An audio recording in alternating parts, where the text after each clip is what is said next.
नमस्कार. एका कार्यक्रमाच्या निमित्ताने आग्र्याला जाणं झालं. हा आग्र्याचा छोटासा एअरपोर्ट. ही अत्यंत छोटीशी अशी वेटिंग रूम. आग्र्याचं एअरपोर्ट खूप छोटं आहे, पण खूप क्यूट आहे, छान आहे. I love Agra. कार्यक्रमही खूप छान होता. ICICI प्रुडेन्शियल आणि सारस्वत बँक यांच्या संयुक्त विद्यमाने हा कार्यक्रम होता.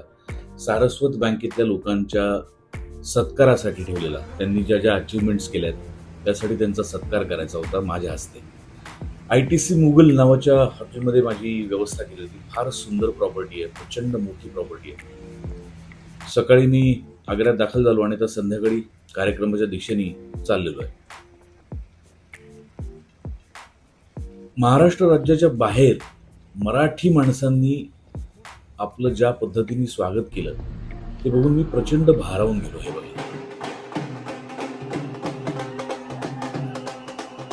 हा एक मोठा हॉल होता आणि तिथे सगळी आपली मराठी माणसं जमलेली होती. सारस्वत बँकेचे सगळे हे वेगवेगळ्या शहरांमधले कर्मचारी आहेत आणि त्यांनी त्यांच्या करिअरमध्ये ज्या काही अचिव्हमेंट्स केलेल्या आहेत, जे काही यश त्यांनी मिळवलंय, त्यांचा सन्मान, त्यांचा सत्कार या ठिकाणी इथे होणार होता आणि तो माझ्या हस्ते होणार होता. पण या पलीकडे जाऊन त्यांनी माझ्यासाठी एक फार सुंदर व्हिडिओ बनवला. तो मागे पडद्यावर तुम्हाला दिसतोय. त्याच्यामध्ये माझ्या संपूर्ण कारकिर्दीचा त्यांनी आढावा घेतला आणि मला फक्त प्रमुख पाहुणा म्हणून त्यांनी बोलवलं नाही, तर माझं अत्यंत मनपूर्वक त्यांनी स्वागत केलं. एखाद्या म्हणजे आपल्या घरातले कुटुंबीय आपलं कसं कौतुक करतील त्या पद्धतीने त्यांनी माझं कौतुक केलं.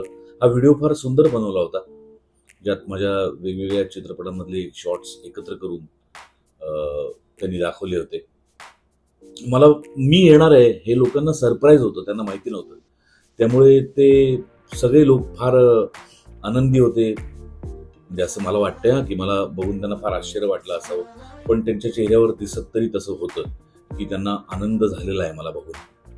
हा माझ्यासाठी त्यांनी तयार केलेला व्हिडिओ आणि 100 माझ्या 100व्या चित्रपटाची दखल सुद्धा त्यांनी घेतली होती. मला फार भारी वाटलं. रूबरू विथ प्रसादोग हे त्यांनी या कार्यक्रमाला दिलेलं नाव आहे. माझं यथोचित स्वागत केलं. Please welcome all of our favorite director, actor, producer, Mr. Prasadog. Everybody make some noise. क्या बात है. बॉम्बे से, पुणे से, दिल्ली आके आगरा आ गया, बहुत बड़ा अचीवमेंट कर लिया. करेक्ट. मतलब मैंने बहुत कुछ सोचा. Then we decided yes, he is the man who can motivate us. मतलब I was so excited to meet him. जब मैं उनसे फर्स्ट टाइम वीडियो कॉल पे मिला तो he was so humble. इन्होंने मतलब अभी भी मैंने देखा कि he was meeting everyone. Sir आमचा 100वा चित्रपट ॲज अन ॲक्टर वडापाव म्हणून आलेला आहे सर. खूप खूप अभिनंदन खरं तर तुमचं. खरंच एक माइलस्टोन म्हणू शकतो आपण ह्याला आणि आम्हाला खूप अभिमान आहे तुमचा खरंच. यानंतर माझा छोटासा मुलाखतीचा कार्यक्रम झाला. या निवेदिकेने मला छान छान प्रश्न विचारले. जमलेल्या प्रेक्षकांनी सुद्धा मला खूप छान प्रश्न विचारले आणि त्यांच्या सगळ्या प्रश्नांना मी माझ्या पद्धतीने म्हणजे मिश्किल अशी उत्तरं देण्याचा प्रयत्न केला. मग आमचा एक छानसा सेल्फी काढण्यात आला आणि मग हे बघा 100 असं त्यांनी केक तयार केला आणि बाजूला प्लेटमध्ये जी मी आत्ता हातात घेतली त्यात वडापावचा सुद्धा त्यांनी केक बनवला होता आणि फार सुंदर बनवला होता. म्हणजे इतका सुंदर की मिरची सुद्धा गोड होती. ऑफकोर्स केक गोडच असणार, पण त्यांनी ज्या प्रेमाने बनवलं ते बघून मला खूप मस्त वाटलं. मग त्यांनी माझा सन्मान केला आणि मग त्यानंतर माझ्या हस्ते या सगळ्या अचिव्हर्सचा सत्कार करण्यात आला. त्यांना सन्मानित करण्यात आलं, त्यांना ट्रॉफीज देण्यात आल्या आणि मग नेहमीप्रमाणे जमलेल्या सगळ्या प्रेक्षकांशी मी गप्पा मारल्या, त्यांच्याबरोबर सेल्फीज काढल्या. बाहेरच्या राज्यात सुद्धा आपल्याला मिळत असलेलं प्रेम बघून खूप खूप सुखावलं आणि शांतपणे झोपायला गेलो. कारण दुसऱ्या दिवशी आग्र्यात गेलो आणि ताजमहाल पाहायला नाही असं होऊ शकेल का? येस, ताजमहालाच्या दिशेने दुसऱ्या दिवशी आमचं प्रस्थान झालं आणि इथे आम्हाला गाईड म्हणून जो माणूस मिळाला तो फार इंटरेस्टिंग होता. तो गाईड कमी आणि फोटोग्राफर जास्त होता. हे बघा, मिडिल में आइए, इनका पैर को थोड़ा खोले, स्ट्राइक इस तरह से, हाथ इस तरीके से कीजिए, ऊपर कीजिए, स्ट्राइक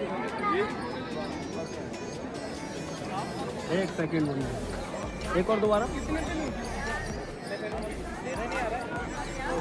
आणि ताजमहाल काय बोलू कळत नाही आता सुद्धा.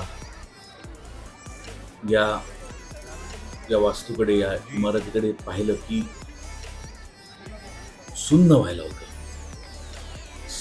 सौंदर्य म्हणतात ते अजून काय वेगळं असावं.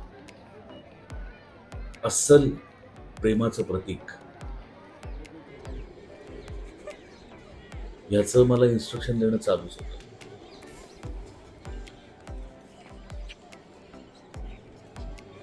केवढा परिसर आहे बघा आणि काय सौंदर्य आहे बघा.